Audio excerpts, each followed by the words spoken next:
সমালোচনা করছেন বিএনপি নেতারা। জামায়াতের ৭১-এর ভূমিকা নিয়ে আপনি কি বলবেন, একটু যদি সংক্ষেপে বলেন যে জামায়াতের ৭১-এর ভূমিকা, পরে এখন বিএনপির অবস্থান এগেইনস্ট জামাতকে তারা মুনাফিক বলতেছে, মুনাফিক শব্দটা দিয়ে মনে পড়লো, এটাকে আপনি কিভাবে দেখবেন? দেখুন, প্রথম কথা হচ্ছে ৭১ সালে আমার জন্মই হয়নি, অতএব আমি প্রত্যক্ষভাবে কিছু দেখিনি। কিন্তু আপনার জন্ম তো ধরেন ৩০০০ বছর আগেকার খবর। আমি ওই দিন একটা আপনার স্ট্যাটাসে কথা শুনতেছিলাম যে সেই খবর তো আপনার আছে।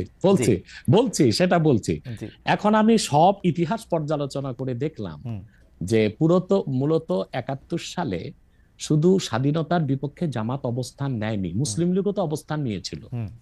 আচ্ছা, এখন বিএনপির জন্ম কিভাবে এটা বলেন। শহীদ প্রেসিডেন্ট জিয়া রহমান সাহেব একজন ব্যক্তি ছিলেন। এত জনপ্রিয় দলটা গঠন কিভাবে করলেন? তিনি বহুদলীয় গণতন্ত্র প্রতিষ্ঠা করলেন। ওই প্ল্যাটফর্মে কারা জায়গা নিয়েছে? মুসলিম লীগের সব লোকগুলো এসে জায়গা নিয়েছে, যারা শেখ মুজিবের বিরুদ্ধে ছিল, আওয়ামী বাকশালের বিরুদ্ধে ছিল। এবং এখন বিএনপিতে যে লোকগুলোকে আপনারা দেখতেছেন, এরা অধিকাংশই কিন্তু ডানপন্থী, রাইটিস্ট এবং ইসলামিস্ট অনেক লোক আছে। পাশাপাশি ফখরুল সহ আরো কিছু লোক আছে, তারা কিন্তু বাম ছিল। ফখরুলের কিন্তু রাজনৈতিক নেতা হচ্ছে রাশেদ খান মেনন। আমি মনে হয় রাশেদ খান মেননে আমার ভুল না হলে জেলে আছে।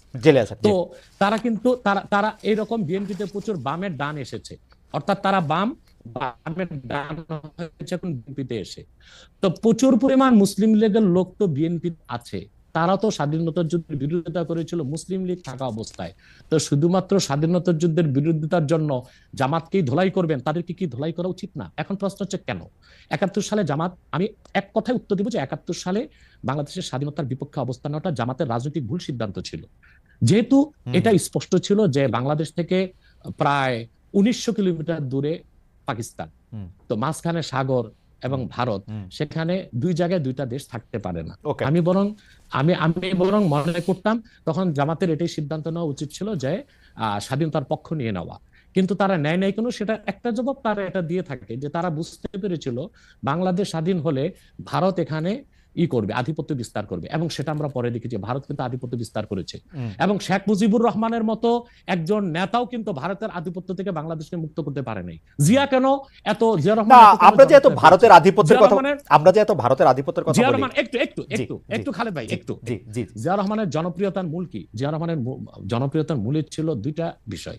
একটা হচ্ছে তিনি ইসলামী মূল্যবোধী বিশ্বাসী ছিলেন, দ্বিতীয় হচ্ছে জিয়া রহমান ভারতীয় আধিপত্যবাদের বিরুদ্ধে অবস্থান নিয়েছেন। এই জন্যই তিনি জনগণের নিরঙ্কুশ সমর্থন পেয়েছেন। এবং বাংলাদেশে এখনো বিএনপি জনপ্রিয় দল, এবং এখনো ফ্রি ফেয়ার ইলেকশন হলে প্রায় ২০০। আমার মনে হয় যে আপনার এই রাজনৈতিক মানে বক্তব্য নিয়ে আসলে আমার আলাদা কিছু বক্তব্য আছে, সেটা নিশ্চয়ই আমরা একদিন এটা আলোচনা করবো নাকি। ভারতীয় আধিপত্যবাদ বলতে আমরা কি বুঝি, জিয়াউর রহমান সাহেব এবং জামাতে ইসলামী। এক কথায় বলে দিচ্ছি। দেখুন, ভারত ৭১ সালে আমাদের যে পক্ষ নিয়েছিল স্বাধীনতার যুদ্ধে, সেটা কেন নিয়েছিল? বাংলাদেশের স্বার্থে না। তারা ৬৫ যুদ্ধে পাকিস্তানের কাছে শোচনীয়ভাবে পরাজিত হয়েছিল এবং ভারতীয় ট্যাঙ্কগুলোকে ডিনামাইট বেঁধে ইস্ট বেঙ্গল রেজিমেন্টের মুসলিম সৈন্যরা উড়িয়ে দিয়েছিল। ইস্ট বেঙ্গল রেজিমেন্টের মুসলিম সৈন্যদের কারণেই পাকিস্তান জয় পেয়েছিল। আমার মনে হয় যে আপনার বক্তব্যটা ফ্যাকচুয়ালি ঠিক কিনা সেটা একটু পরীক্ষা করার দাবি রাখে। ৬৫ সালে যুদ্ধে আসলে কে জয়ী হয়েছিল, তাসখন্দে যে যুদ্ধবিরতি হয়েছিল সেটার মধ্যে আসলে কি শর্ত ছিল, আমার মনে হয় এগুলো আমরা আরেকদিন আলোচনা করব না, পরে বসবো আমরা সেটা। কিন্তু ভারত কখনোই আমাদের বাংলাদেশ একটা স্বাধীন সার্বভৌমত্ব রাষ্ট্র হিসেবে টিকে থাকুক এই জন্য সে সহায়তা করেনি। আবার গ্লোবাল পলিটিক্সে আমরা যদি দেখি, তখন পাকিস্তানের পক্ষ নিয়েছিল আপনার আমেরিকা, আর ভারতের পক্ষে ছিল রাশিয়া। সেইভাবে আসলে ভারত পাকিস্তান এই বাইনারিতে বাংলাদেশকে আসলে আমি একটু বলি এটা, কারণ এটা নিয়ে আর কথা বাড়ানো যাবে না। ডক্টর আব্বাস, আমি বলি একটু একটা পর্যায়ে যাই আমি। তো রাশিয়ার পক্ষ নিয়েছিল, আর সবসময় ভারত তো কোনো শক্তি না, এটা রাশিয়ার লেসপেন্সারগিরি করে, আর এখন আমেরিকার লেসপেন্সারগিরি করতেছে। এই জন্য তারা মূলত সদিচ্ছা নিয়ে বাংলাদেশকে সহযোগিতা করেনি ৭১ সালে।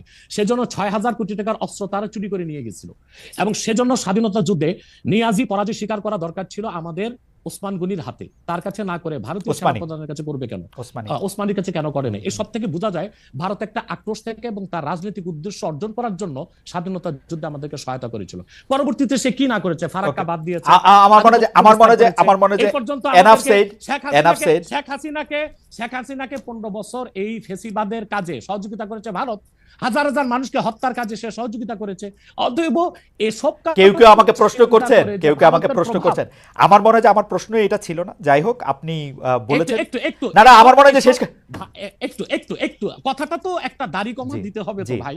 সেটা হচ্ছে, তো হয়তোবা জামাত নেতারা তখন চিন্তা করেছিল যে বাংলাদেশ একটা দুর্বল ভূখণ্ড, এটা যদি স্বাধীন হয়ে যায় ভারত আধিপত্য বিস্তার করবে, অথবা ভারত যেন আধিপত্য বিস্তার করতে না পারে, বাংলাদেশ আরো শক্তিশালী হয়ে তারপর স্বাধীনতা ঘোষণা করুক, এরকম চিন্তা ছিল কিনা ওটা জামাত নেতা বলবে। ওকে, ঠিক আছে। আমি জানতে চাইবো যে শেখ হাসিনা পালিয়ে যাওয়ার পরে অনেকগুলি বিষয়ের ক্ষেত্রে আমরা দেখেছি যে মাজার আক্রমণ হয়েছে, বাউলের আসর পণ্ড করা হয়েছে, বইমেলার স্টল বন্ধ করা হয়েছে, রাষ্ট্র থাকতে প্রশ্ন থাকতে, এইটাকে আপনি আসলে কিভাবে দেখেন? মাজার আক্রমণটাকে আসলে আপনি কিভাবে বলেছেন বা জেনেছেন, বা আপনার অবস্থান কি ছিল? বাউলের আসর পণ্ড করা, বইমেলার স্টল বন্ধ করা।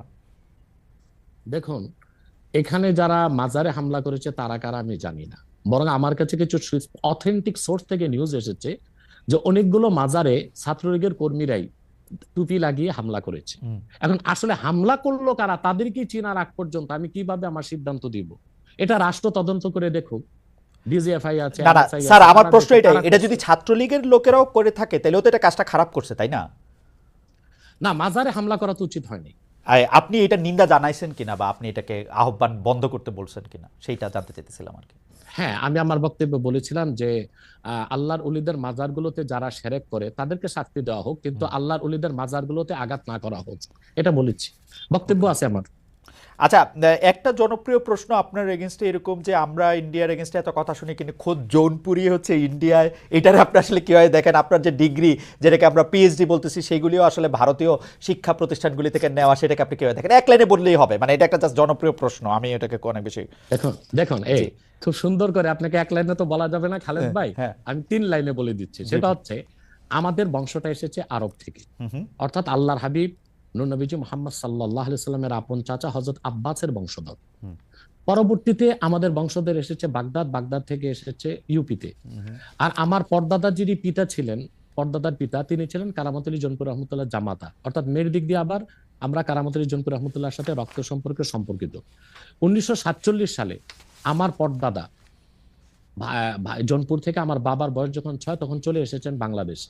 এখন আমার পরদাদা চিন্তা করলেন যে ভারতটা চলে গেছে হিন্দু শাসনে, এখানে আমরা স্বাধীনভাবে চলতে পারবো না, সেজন্য তিনি তো ইন্ডিয়া ত্যাগ করে বাংলাদেশেই চলে এসেছে। সেজন্য আমার বাবা 6 মাস বয়সে বাংলাদেশে এসেছে, আর আমাদের 5 ভাই 3 বোনের জন্ম বাংলাদেশে। অতএব এই জন্য ভারতের বিরুদ্ধে আমি বলতে পারবো না, সেটা কোনো কথা নেই। কিন্তু আমার প্রশ্ন হচ্ছে যে শেখ মুজিবের মায়ের বাড়ি কোথায়? না না, সেগুলি তো ভারতে, সেটা তো আরেকজনের প্রসঙ্গ, তো আরেকজনের প্রসঙ্গ। বলি না একটু বলি না, জি জি জি, এটা তো বলতে হবে তো। তারপর হোসেন সৈয়দ সরওয়ার্দীর বাড়ি কই ছিল? তার বাবার বাড়ি ছিল কলকাতা। আব্দুল হামিদ খান ভাসানী, তার বাড়ি ছিল আসামের ভাসানটেক। এরা সবাই কিন্তু পূর্বপুরুষ ভারতে ছিল। অতএব জোনপুরে হওয়ার কারণে আমি ভারতের বিরোধিতা করতে পারবো না, এটা হয় না। বরং আমি যে অন্যরা বাংলাদেশের হয়ে রয়ের দালালি করে আর আমি রয়ের বিরোধিতা করি, এটাই তো আমার কৃতিত্ব। না, ফ্যান্টাস্টিক।